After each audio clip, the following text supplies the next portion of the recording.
This is the one that I don't miss. I love Castle Howard. They always knock it out at the park.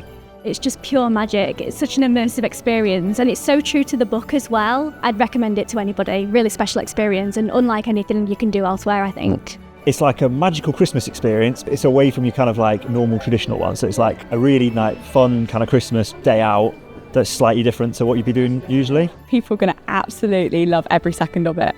I've had the best time today, the best time. I feel like a child again. So you get to feel more childish, which I love.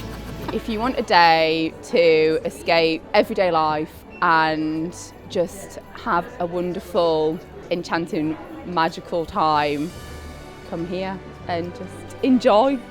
It's a magical experience from start to finish. If you love Christmas, if you love Castle Howard, or if you just want something to do as a family and to get that warm Christmas feeling, it is something that you need to do. I'm ready to put the Christmas tree up now. Total festive mood. How I would describe it? Immersive. I would say whimsical, it has to be. Magical. Fantastical, fun. Oh, it was just wonderful. Phenomenal. Mad nostalgia. Colourful. And festive. A very Christmassy Alice adventure.